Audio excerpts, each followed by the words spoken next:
नमस्कार, मैं मनीष कुमार। आप सभी का स्वागत है जॉब सेटलर पे और आप सभी देखना शुरू कर चुके हैं हमारी विशेष पेशकश रोजगार यात्रा को। आज हम खबर का शुरुआत करेंगे। इससे पहले आपको फ्लैशबैक में लेकर चलते हैं। 2-2.5 महीने पहले हम लोगों ने सिलसिलेवार तरीके से एक नई शुरुआत की थी। जब हम लोगों ने इस नई शुरुआत की बुनियाद रखी तो उस दरमियान एक खबर बहुत तेज़ी से वायरल हो रहा था। बताना चाहेंगे आपको कि 17 सितंबर को भारत के प्रधानमंत्री नरेंद्र मोदी जी का जन्म दिवस था। तो जब 17 सितंबर को उनका जन्म दिवस था तो एक तरफ बीजेपी के तमाम कार्यकर्ता पूरे के पूरे हिंदुस्तान में ऐसा शो ऑफ कर रहे थे कि इस दिन हम कुछ सामाजिक उत्थान के लिए विभिन्न जगहों पे काम करेंगे, जैसे कि हम लोगों को जागरूक करेंगे कि वो लोग छोटे छोटे रोजगार को करें, नौकरी करें, तमाम चीज़ों को लेकर के उन्होंने कहा कि और हम पर्यावरण को भी मद्देनजर रखते हुए सामाजिक हित में काम करेंगे। चलिए, ये अच्छी बात है। किसी भी एक प्रकार से हम कह सकते हैं कि समाज के सशक्तिकरण और समाज के सर्वांगीण विकास के लिए इस तरीके का कार्यक्रम होना अनिवार्य है और होना भी चाहिए।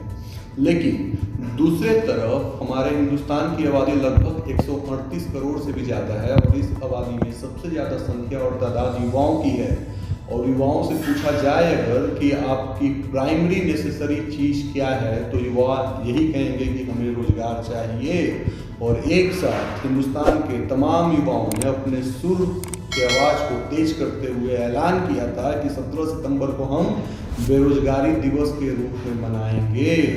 और आपको बतलाना चाहेंगे कि ठीक ऐसा ही हुआ। 17 सितंबर को हिंदुस्तान में जितने भी प्रतिष्ठित विश्वविद्यालय हैं, Banaras Hindu university, Punjab university, DU, JNU, इन सभी जगह पे विद्यार्थी सड़क पर नजर आए और गेट पे रोजगार के लिए नारेबाजी करते दिखे। साथ ही साथ आपको बतलाना चाहेंगे कि ट्विटर पे उस समय काफ़ी तेजी से हैशटैग वायरल हो रहा था, बेरोजगारी दिवस एज प्रधानमंत्री मोदी बर्थडे। अब बतलाना चाहेंगे कि आज हम खबर की शुरुआत फ्लैशबैक से क्यों कर रहे हैं, क्योंकि हम सभी के हर एक एक्शन का रिएक्शन जरूर होता है। जिस तरीके से युवाओं की भारी तादाद देखने को मिली थी, उस वक्त सरकार हरकत में आती है और तमाम राज्य में सरकार ये ऐलान करती है कि हम लोग जल्द से जल्द कोशिश कर रहे हैं कि जहाँ जहाँ जिन जिन क्षेत्र में सीटें खाली हैं उसको भरा जाए, चाहे शिक्षा हो, चिकित्सा हो और जो भी तमाम क्षेत्रों उन सभी जगह पर रोजगार को भरने का काम किया जाए। अब आपको बतलाना चाहेंगे कि इसी पेशकश में उत्तर प्रदेश और मध्य प्रदेश में बीजेपी के गठबंधन की सरकार और साथ ही साथ बिहार में भी तथाकथित रूप से यही है। तो सरकार कहीं न कहीं 3 अहम राज्यों में सीटों को भरने का काम करती है और विभिन्न तरीके से फॉर्म्स को निकाले जाते हैं। राजस्थान में बेशक कांग्रेस की सरकार है, लेकिन गहलोत सरकार काफ़ी समझदार है, इसमें कोई दो राय नहीं है, क्योंकि राजस्थान में हर 5 साल में तख्ता पलट होता है। लेकिन गहलोत की सरकार ये चीज़ों को भांप गई कि रोजगार अहम मुद्दा है और युवाओं को रोजगार देना अनिवार्य है उन्हें शांत रखने के लिए, वरना युवा लोग अगर उनकी आवाज़ जोर पकड़ेगी तो दूर तक जाएगी। अब इस पेशकश में आपको बतलाना चाहेंगे कि क्या हुआ ये कि विद्यार्थी उस समय के बाद से सड़क पे प्रदर्शन करते हुए नजर आए, रोजगार के लिए गुहार लगाते हुए नजर आए। ऐसा ही मामला बिहार में हुआ, 2 दिनों से चल रहा है। TET के शिक्षक अभ्यर्थी हों या फिर अभियंता हों, जो भी कच्चे अभियंता हैं, वो सभी लोग सरकार के खिलाफ नारेबाजी कर रहे हैं, राज्य सरकार के खिलाफ प्रदर्शन कर रहे हैं। कुछ लोग तो ये कह रहे हैं कि हमें रोजगार दीजिए। जो लोग रोजगार में, उनका ये कहना है कि हमें टाइम से सैलरी नहीं आ रहा है। जिन लोगों को सैलरी आ रही है उनको ये कहना है कि वर्कलोड बहुत ज़्यादा है। तो इतने सारे समस्याएं, चुनौतियों, परिस्थितियों के बीच में सरकार के कार्यकारिणी में ये सभी के सभी कार्यकर्ता काम कर रहे हैं अपनी कर्मठता के साथ। कहीं ना कहीं ये सवाल खड़ा होता है कि आप जिनके लिए काम कर रहे हैं वहाँ पे वर्कलोड इतना है कि जनता को ऐसा महसूस हो रहा है कि कुछ काम नहीं हो रहा है।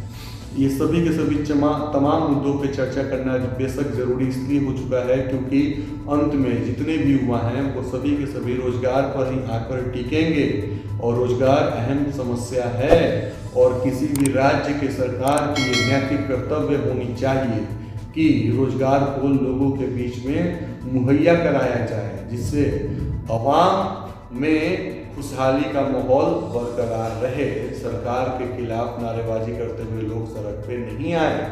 ऐसा कुछ बिहार में नहीं हुआ है, यूपी में भी हुआ है, राजस्थान में भी हुआ है और मध्य प्रदेश में भी हुआ है कि शांति से प्रदर्शन कर रहे डॉक्टर, शिक्षक के खिलाफ लाठीचार्ज किया गया है। अब बड़ा सवाल इसमें ये उतरता है कि हमारे संविधान ने हमें हक दिया है कि अपने अधिकारों के प्रति सजग हों और आवाज उठाएं अन्याय के खिलाफ और अपने हक के लिए सरकार से अपना हक मांगे, गुहार लगाएं। लेकिन अब बड़ा सवाल ये उठता है कि सरकार को इजाज़त किसने दिया कि जब देश की आम जनता अपने हक और अधिकार की बात करते हुए सड़क पर उतरकर प्रदर्शन करती है तो आप उन पर बल प्रयोग करें। ये बड़ा सवाल है।